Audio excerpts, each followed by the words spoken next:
निकाला आराम हो, थोड़ी देर बाद हो खेला तमाम हो। देखो बॉडी से बॉडी के मिल हो गए, खेल हो गई कवन खेल हो गई, डबल ड्यूटी वाला खेली कैसे खेल, दादा रे माथा फेल हो गई, लागे जाता में पिसा जाई बकेल, दादा रे माथा फेल हो गई।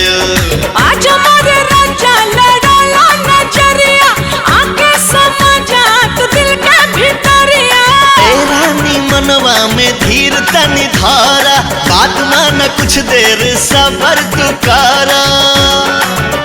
अरे दहिया से दहिया के मिल हो गए, खेल हो गई कवन खेल हो गई, डबल ड्यूटी वाला खेली कैसे खेल, दादा रे माथा फेल हो गई, लागे जाता में पिसा जाई बकेल, दादा रे माथा फेल हो गई।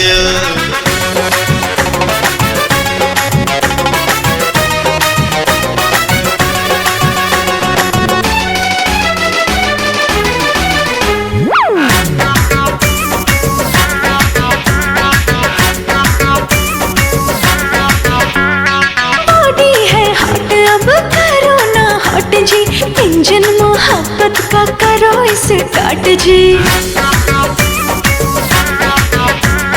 रात बाटे बाकी हो बात बाटे बाकी, सजिया पे खुली खुराफात बाटे बाकी। झुनके लचूड़ी खनक जाला कंगना, सुरहो सिंगार खोजे प्यार तो हर सजना। अरे भागला ऐसे जैसे जेल हो गए, खेल हो गई हो कवन खेल हो गई, डबल ड्यूटी वाला खेली कैसे खेल, दादा रे माथा फेल हो गई, लागे जाता में पिसा जाई बकेल, दादा रे माथा रे फेल हो गई।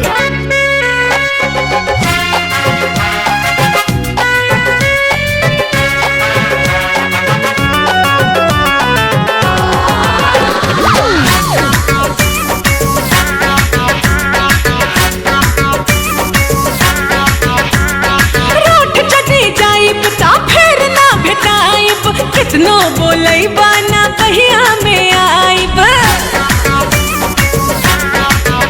हारू सबूत बहिया में तान ले हब तो होके, किस लेके करवा में बांध ले हब तो होके। ना जाने कैसा तू है हसबैंड, बाहों में आ जाओ कर दो ट्रेंड।